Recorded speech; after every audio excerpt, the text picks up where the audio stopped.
what's your emergency?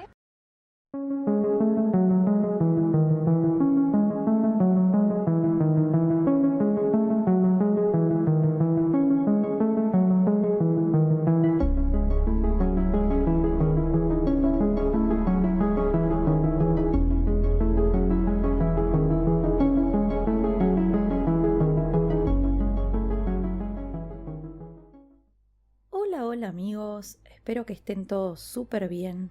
Yo soy Mika y les doy la bienvenida a este nuevo episodio de Un Rato de Misterio. En el día de hoy les voy a contar una historia que tiene algunas similitudes con el show de Netflix El Juego del Calamar. Antes de empezar, los invito a seguir el podcast desde la plataforma que me estén escuchando, ya que eso ayuda un montón a que estos episodios sigan circulando y esta comunidad crezca cada día más.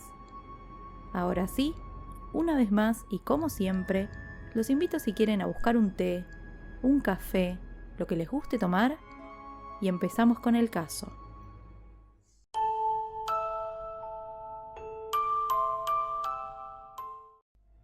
Estoy segura de que todos los que me están escuchando habrán oído hablar del Juego del Calamar. Muchos de ustedes incluso la habrán visto. Pero para los que no saben de qué estoy hablando, El Juego del Calamar es una serie de Corea del Sur que se estrenó algunos años en Netflix y lanzó su segunda temporada hace solo unas semanas. El show gira en torno a una especie de competición en la que cientos de personas con graves problemas económicos participan en una serie de juegos infantiles para ganar un premio millonario. Lo que todas estas personas no saben es que al inscribirse en la competición, están poniendo en juego su propia vida. El Juego del Calamar fue creada por Hwang Dong-hyuk, que a lo largo de los años habló en algunas oportunidades de cómo creó el show y en qué se inspiró.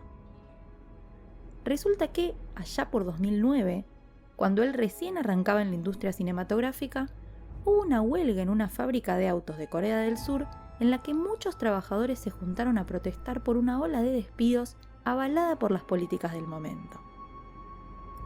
Con el correr de los días, las protestas se replicaron por toda la zona e involucraron a cada vez más gente. Fue entonces que la policía salió a reprimir de forma violenta y desmedida y se generó un ambiente tenso en el que muchos ciudadanos temían por sus vidas. Esa fue la situación que inspiró a Dong-hyuk a crear este show que se convirtió en uno de los más populares de Netflix. Sin embargo, hay otro suceso ocurrido mucho tiempo antes de estas protestas que tomó relevancia a partir del estreno del Juego del Calamar. Más que un suceso, diría una institución. Antes de contarles la historia, quiero hacerles un spoiler. Y es que las semejanzas entre el caso de hoy y la producción de Dong-hyuk no tienen que ver con los juegos en sí, sino con la gente reclutada para los mismos. Y es que hoy voy a contarles sobre Brothers Home, o el Hogar de los Hermanos, una institución ubicada en Busan, Corea del Sur. Y antes de meterme de lleno en lo que sucedía en este hogar, les voy a dar un poco de contexto. Para principios de la década del 50, Corea del Norte y Corea del Sur se enfrentaron en un conflicto armado que se conoce como la Guerra de Corea. A raíz de esta situación, Corea del Sur queda bastante golpeada y pasa varios años intentando reponerse.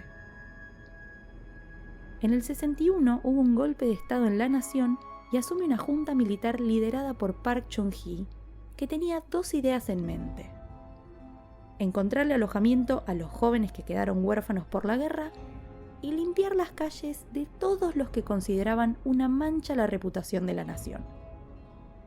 Y digo limpiar las calles porque así se refirieron en aquel entonces a esta nueva política. Las personas indigentes, los vagabundos, los huérfanos que vivían en la calle e incluso los opositores que salían a protestar eran mal vistos por la junta militar. Daban una imagen muy alejada de lo que ellos querían para Corea del Sur. Entonces, en las principales ciudades se empezaron a armar centros de bienestar, o mejor dicho, centros de detención. A estos centros trasladaban regularmente a estos grupos que les mencioné recién, avalados por leyes bastante capciosas también promulgadas por los militares, que prácticamente les permitían arrestar a cualquier persona, así no fueran indigentes, y ponerlos a trabajar en tareas de bienestar social si eran mayores de edad. Así es como detuvieron indigentes, huérfanos, personas discapacitadas, militantes, gente que justo no tenía el documento de identidad al cruzarse con la policía y hasta niños que solo paseaban por la calle sin supervisión de sus papás. Y eso nos lleva nuevamente al hogar de los hermanos de Busan, el centro de detención más grande de aquel momento. Originalmente, el hogar operaba como un orfanato y recién se convirtió en centro de detención llegando a la década del 70. Brothers Home estaba dirigido por Park In-hyun, un ex militar que era bastante respetado por su institución. Eso, al menos, hasta que se descubrió lo que sucedía dentro de sus paredes. Porque lo que pasaba dentro del centro de bienestar era aberrante. Los detenidos eran sometidos a abusos de todo tipo, tortura y trabajo forzado. Imaginen que quienes ingresaban al lugar perdían por completo su identidad. Ya nadie los llamaba por su nombre porque les designaban un número al cruzar las puertas. Podemos decir que en el hogar de los hermanos pasó algo similar a lo que pasó en Colonia Dignidad, el caso que tratamos hace un par de semanas. Las atrocidades cometidas por Park In-hyun pasaron desapercibidas hasta que alguien logró escaparse del lugar y empezó a hablar de lo que había pasado ahí. En realidad no habló la persona que se escapó, sino su hermano. Pero lamentablemente, Park In-hyun era una persona con muchísimo poder y logró sacarse la acusación de encima. Incluso consiguió que quien lo acusó fuera preso por un par de meses. Sin embargo, la paz no le duró demasiado. 4 años después, volvió a caer en el ojo de la tormenta cuando descubrieron a un grupo de detenidos de su centro trabajando en una zona montañosa cercana, mientras los guardias que los acompañaban los golpeaban fuertemente.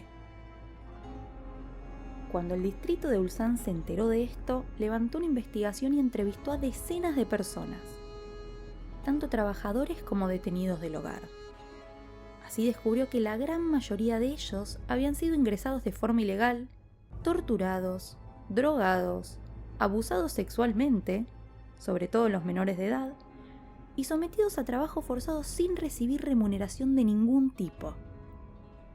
Muchos detenidos le contaron cómo los obligaban a quedarse en poses incómodas por horas y los golpeaban si no lo conseguían.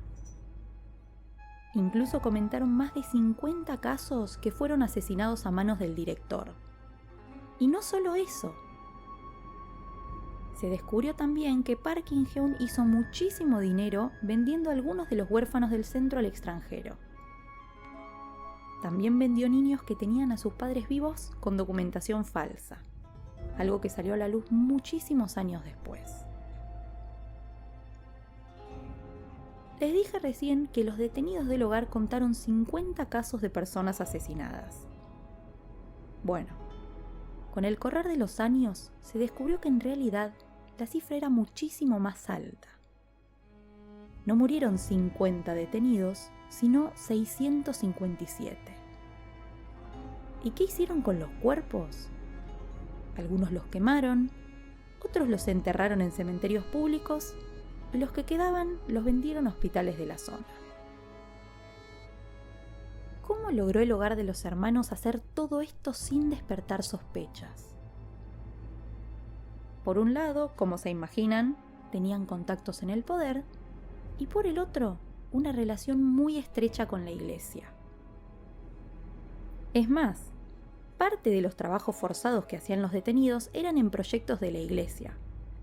Y si bien los representantes de la misma sabían perfectamente lo que sucedía en el hogar, decidieron no denunciarlo. Se estarán preguntando cómo terminó esta historia. Déjenme decirles que su final tiene un sabor bastante amargo.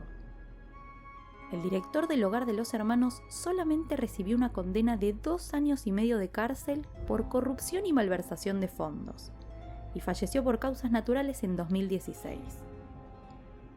Si bien los abusos y delitos que cometió siguen impunes hasta el día de hoy, hay gente que todavía no baja los brazos y está dispuesta a hacer hasta lo imposible para que las víctimas obtengan justicia.